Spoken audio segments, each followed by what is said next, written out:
Friends, నా పేరు doctor Appalanaidu శాసపు. నేను యుఎస్లో లాస్ట్ 10 సంవత్సరాల నుంచి క్యాన్సర్ స్పెషలిస్ట్గా పనిచేస్తున్నాను. నేను ఈ month October actually breast cancer awareness month. So ఈ మంత్ సందర్భంగా బ్రెస్ట్ క్యాన్సర్ గురించి కొన్ని పాయింట్స్ చెప్దాం అనుకుంటున్నాను. నేను మీకు తెలుసో లేదో, బ్రెస్ట్ క్యాన్సర్ అన్నింటికంటే మోస్ట్ కామన్ క్యాన్సర్. ప్రపంచంలో చూస్తే ఇండియాలో అవ్వచ్చు, అమెరికాలో అవ్వచ్చు, చాలా దేశాల్లో అవ్వచ్చు, నెంబర్ 1 క్యాన్సర్ ఏంటంటే బ్రెస్ట్ క్యాన్సర్. అంత కామన్. రెండోది, బ్రెస్ట్ క్యాన్సర్ అనేది వయసుతో పాటు వచ్చే ఛాన్స్ పెరుగుద్ది అనమాట. 99% ఆఫ్ ద బ్రెస్ట్ క్యాన్సర్స్ లేడీస్కే వస్తాయి, ఉమెన్కే వస్తుంది. సో మెన్కి కూడా వచ్చే ఛాన్స్ ఉంది 1%. కనుక ఓన్లీ ఇది లేడీస్ క్యాన్సర్ అనుకుంటే తప్పు. మెన్కి కూడా బ్రెస్ట్ క్యాన్సర్ వస్తుంది, అది నిజము. రెండోది, బ్రెస్ట్ క్యాన్సర్ ఎందుకు వస్తుంది అనుకుంటే, ఒకటి ఏజ్ పెరుగుతున్న కొద్దీ వస్తుంది. రెండోది, బీయింగ్ ఏ ఉమెన్ ఛాన్స్ ఎక్కువ ఉంటుంది. అదర్ కారణాలు కావాలనుకుంటే స్మోకింగ్ ఒకటి, నెక్స్ట్ డ్రింకింగ్ ఒకటి, alcohol drinking, marijuana use, obesity, next processed foods ఎక్కువ తినడం వల్ల కానీ, నెక్స్ట్ మనకి వెయిట్ గెయిన్ ఎక్కువ ఉండడం వల్ల కానీ వస్తుందన్నమాట. ఫ్యాటీ ఫుడ్ ఇంటేక్ పెరగడం వల్ల ఇటువంటివి వస్తుందన్నమాట. రేర్లీ ఫ్యామిలీస్ లో రన్ అవుతుంటుంది అన్నమాట బ్రెస్ట్ క్యాన్సర్. ఉదాహరణ, మీ ఫ్యామిలీలో 4-5 ఉమెన్ కి బ్రెస్ట్ క్యాన్సర్ వచ్చింది అనుకోండి, మీరు ఆ ఫ్యామిలీలో ఉంటే మీకు కూడా వచ్చే ఛాన్స్ జనరల్ పాపులేషన్ కంటే ఎక్కువ ఉంటుంది అనమాట. ఇంకొక కారణం ఏంటంటే జెనెటిక్స్. జెనెటిక్స్ అంటే ఏంటంటే, ఒక్కొక్కసారి కొన్ని మ్యూటేషన్స్, డిఎన్ఏ డ్యామేజ్ ఉంటుంది ఒక ఫ్యామిలీస్ లో. అదేంటంటే ఒక ఫ్యామిలీ నుంచి నెక్స్ట్ జనరేషన్ కి, ఆఫ్ స్ప్రింగ్స్ కి పాస్ అవుతుంటాయి mutations. For example BRCA mutations అని ఉంటాయి. నెక్స్ట్ వేరే టైప్స్ ఆఫ్ మ్యూటేషన్స్ కూడా ఉంటాయి. అదే ఒక ఫ్యామిలీ మెంబర్ కి బ్రెస్ట్ క్యాన్సర్ వచ్చినప్పుడు చెక్ చేస్తే ఆ మ్యూటేషన్ ఉందని తెలిసిందనుకోండి, ఆ నెక్స్ట్ కిడ్స్ కి కానీ లేకపోతే సిబ్లింగ్స్ కానీ కూడా చూసుకోవాలన్నమాట. అటువంటి వాళ్ళకి ఏంటంటే ఇంకా బ్రెస్ట్ క్యాన్సర్ వచ్చే ఛాన్స్ జనరల్ పాపులేషన్ కంటే వాళ్ళకి ఎక్కువ ఉంటుంది. మీరు ఏంజలినా జోలీ స్టోరీ విని ఉంటారనమాట. తనకి BRCA మ్యూటేషన్ ఉండడం వల్ల బ్రాకా మ్యూటేషన్ అంటారు. తను ఏంటంటే life time risk of breast cancer 80% plus ఉందన్నమాట తనకి. అలాంటప్పుడు నాకు గ్యారంటీగా వస్తుందనే ఛాన్స్ ఉన్నప్పుడు నేను ఎందుకు ఉంచుకోవాలని చెప్పి తను బ్రెస్ట్స్ 2 రిమూవ్ చేసుకుంది. బయలాటరల్ మాస్టెక్టమీ అంటారు. 2 బ్రెస్ట్లు కూడా ముందే తీసుకుంది అనమాట, క్యాన్సర్ రాకముందే. సో అలా కూడా జెనెటిక్స్ కూడా వస్తుందన్నమాట.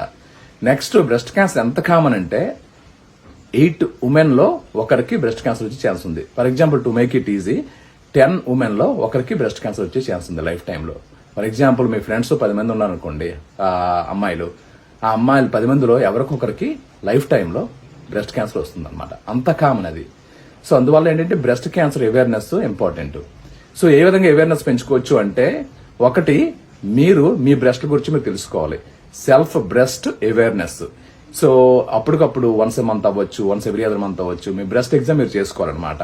దాన్ని షైగా ఫీల్ అవ్వకుండా, నా బ్రెస్ట్ ఎలా ఉంటుంది, ఎక్కడైనా కాయలు ఉన్నాయా, లేకపోతే ఈ విధంగా షేప్ ఉంటుంది, ఈ విధంగా ఇక్కడ ఎలా ఉంటుంది అని తెలుసుకున్నారనుకోండి, ఏమైనా చేంజెస్ ఉంటే అంటే మీకు కనిపెట్టవచ్చు అనమాట. ఓహో, ఇదేంటిది ఇక్కడ కొత్తగా కాయ వచ్చింది, ఇదేంటి నిప్పుల నుంచి డిశ్చార్జ్ వస్తుంది, లేకపోతే ఈ స్కిన్ లోపలికి డింపుల్ గా ఉంది ఏంటి అని చెప్పిస్తే, ఆ చేంజెస్ ఉంటే వెంటనే డాక్టర్కి మీరు మీట్ అయ్యి ఎగ్జామ్ చేయించుకోండి. షైగా ఫీల్ అవ్వకుండా డాక్టర్ ఎగ్జామ్ చేసినప్పుడు ఒక వేరే లేడీస్ ఎవరినైనా పక్కన ఉంచుకొని, లేదంటే నర్సుని పక్కన ఉంచుకొని ఎగ్జామ్ చేయించుకోండి. అప్పుడు విధంగా ఎర్లీగా డిటెక్ట్ చేయొచ్చు అనమాట.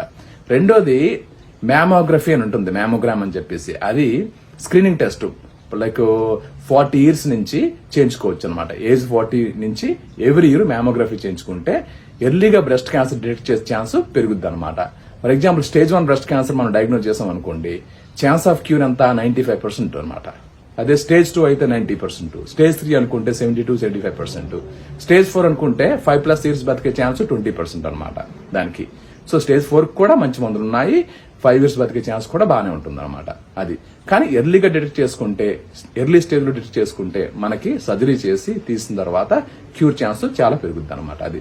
సో మ్యామోగ్రామ్ అనేది ఇంపార్టెంట్ అనమాట స్క్రీనింగ్ టెస్ట్ కింద. ఫ్యూచర్ లో బ్లడ్ టెస్ట్లు కూడా రావచ్చు అనమాట. బ్లడ్ టెస్ట్ చేసి ఓహో ఇదిగో క్యాన్సర్ డిటెక్ట్ అయిందని చెప్పి చెప్పొచ్చు. ఇప్పటికైతే అంత మంచి టెస్ట్లు లేవు.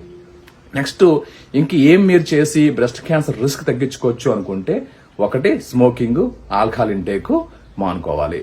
నెక్స్ట్, ఒబిసిటీ ఉంటే వెయిట్ లాస్ ట్రై చేయాలి ఎక్సర్సైజ్ వల్ల. ఓకే. నెక్స్ట్ ఏంటంటే fatty food consumption, processed food consumption తగ్గించండి. మీట్స్ కూడా తగ్గించండి. ఓవరాల్ గా మీట్స్ అనేది, రెడ్ మీట్స్ కానీ మంచివి కాదు. ఓన్లీ బ్రెస్ట్ క్యాన్సర్ కాదు, అదర్ క్యాన్సర్ కానీ, లేకపోతే డయాబెటీస్ కానీ, హార్ట్ డిసీజ్ కానీ అన్నిటి కూడా. అది exercise is very very important అనమాట. నెక్స్ట్ ఏంది, మీరు ఇంకా ఏం చేయొచ్చు అనుకుంటే, మీరు సెల్ఫ్ బ్రెస్ట్ ఎగ్జామ్ చేయించుకున్నప్పుడు మీ బ్రెస్ట్ ఎలా ఉంటుంది, చేంజెస్ ఉన్నాయని చెప్పేసి ఎర్లీగా మీరు కనుక్కుంటే ఎర్లీ స్టేజ్ గా మనం డయాగ్నోస్ చేస్తుంటే అవుట్కమ్స్ బాగుంటాయి అనమాట. ఈ విధంగా మీరు self breast awareness, mammography, other things చేసి మీరు బ్రెస్ట్ క్యాన్సర్ వచ్చే ఛాన్స్ తగ్గించుకోవచ్చు. వచ్చినా కూడా ఎర్లీగా డిటెక్ట్ చేసే ఛాన్స్ పెంచుకోవచ్చు అనమాట. అది నెక్స్ట్, మీరు షైగా ఫీల్ అయ్యి ఏమైనా చేంజెస్ ఉంటే బ్రెస్ట్ లో ఇంట్లో చెప్పుకోకపోవడము, లేకపోతే ఫ్రెండ్స్ చెప్పుకోకపోవడము, లేదా డాక్టర్కో చెప్పకపోతే అది ఏంటంటే ముదిరి ఎక్కువయ్యి ఎర్లీ అడ్వాన్స్ స్టేజ్ అయిపోద్ది, ఎర్లీ స్టేజ్ కాస్త. అందువల్ల సిగ్గుపడకుండా మీ హస్బెండ్కి చెప్పండి, లేకపోతే ఇది మీ మదర్కి చెప్పండి, లేకపోతే మీ ఫ్రెండ్స్ చెప్పి ఏ విధంగా వెళ్ళి డాక్టర్ని అయితే కలండి అనమాట. అది నాకెందుకు వస్తుంది, నేను ఓన్లీ 35 కదా 45 కదా నాకు రాదు, ఇది ఓల్డ్ ఏజ్ క్యాన్సర్ అంటే కాదండి. 35 లో కూడా వస్తుంది, 45 లో కూడా వస్తుంది, 65 లో కూడా వస్తుంది అనమాట. సో నేను చాలా మంది పేషెంట్ చూసాను 35 లో బ్రెస్ట్ క్యాన్సర్ వచ్చిన వాళ్ళని, 45 బ్రెస్ట్ క్యాన్సర్ వచ్చిన వాళ్ళని. కొంతమంది ఏం చేస్తారంటే కాయ కనుక్కున్నారు అనుకో బ్రెస్ట్ లో, వాళ్ళు సిగ్గుతో 6 months 8 months వెయిట్ చేస్తారు పోద్దులేమని చెప్పేసి. ఏదైనా కాయల మ్యాస్ కానీ ఏదైనా లంప్ కానీ ఉందనుకో బ్రెస్ట్ లో, అది 2 weeks కంటే ఎక్కువ ఉంటే ఇట్స్ డేంజరస్ థింగ్ అనమాట. వెళ్ళి టెస్ట్ చేయించుకోవాలన్నమాట. చిన్న ఇన్ఫెక్షన్ ఏదో అనుకుంటే మాత్రము కపుల్ ఆఫ్ వీక్స్ లో తగ్గిపోవాలి. అంతకంటే ఎక్కువ ఉంది అంటే అది మాత్రము డేంజరస్, కనుక చేయించుకోండి. ఇలానే ఒకసారి నాకు పేషెంట్ ఇండియన్ రిపోర్ట్స్ పంపించారు అనమాట. ఫ్రెండ్స్ వాళ్ళు 65 years ఆవిడ అనమాట. 6 to 8 months ముందే ఆ కాయ కనిపించిందంట బ్రెస్ట్ లో, సిగ్గుపడి చెప్పుకోలేదంట. తర్వాత 6 months తర్వాత చూస్తే బ్యాక్ పెయిన్ తో హాస్పిటల్కి వెళ్తే బ్యాక్ లో ఏంటంటే స్పాట్ ఉంది అంటే, ఇంకా స్కాన్ చేస్తుంటే బ్రెస్ట్ లో కాయ ఉంది. సో ఆల్రెడీ స్టేజ్ 4 బ్యాక్ వెళ్ళింది అనమాట. అది.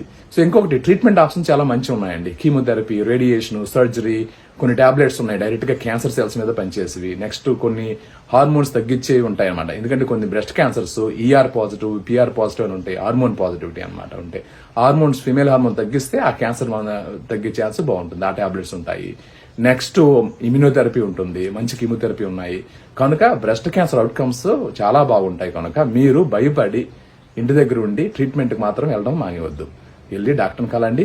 Surgical oncologist, medical oncologist, radiation oncologist వీళ్ళందరూ ఉంటుంటారు. ఒక టీమ్ గా వాళ్ళు they will help you. Okay. So మీరు ఈ బ్రెస్ట్ క్యాన్సర్ అవేర్నెస్ అందరితో షేర్ చేసుకోండి. కాలేజీలో అవ్వచ్చు, ఇంటి దగ్గర అవ్వచ్చు. ఎందుకంటే మీరు ఇంకొక ఉమెన్ కి మీరు హెల్ప్ చేయకుండా మీరు చెప్పకపోతే వేరే వాళ్ళు చెప్పరు కదా. ఎందుకంటే చాలా మంది జెంట్స్, ఫాదర్ అవ్వచ్చు, బ్రదర్ అవ్వచ్చు, వాళ్ళు ఇన్ఫర్మేషన్ తెలిసినా కూడా వాళ్ళు ఉమెన్ కి చెప్పరు. సిగ్గుతో ఏమనుకుంటారు బ్రెస్ట్ గురించి మాట్లాడుతుంటే అన్నట్టు. సో యాజ్ అ ఉమెన్ మీరే వేరే వాళ్ళకి కూడా చెప్పండి. చెప్పి అవేర్నెస్ పెంచుకోండి. Thank you.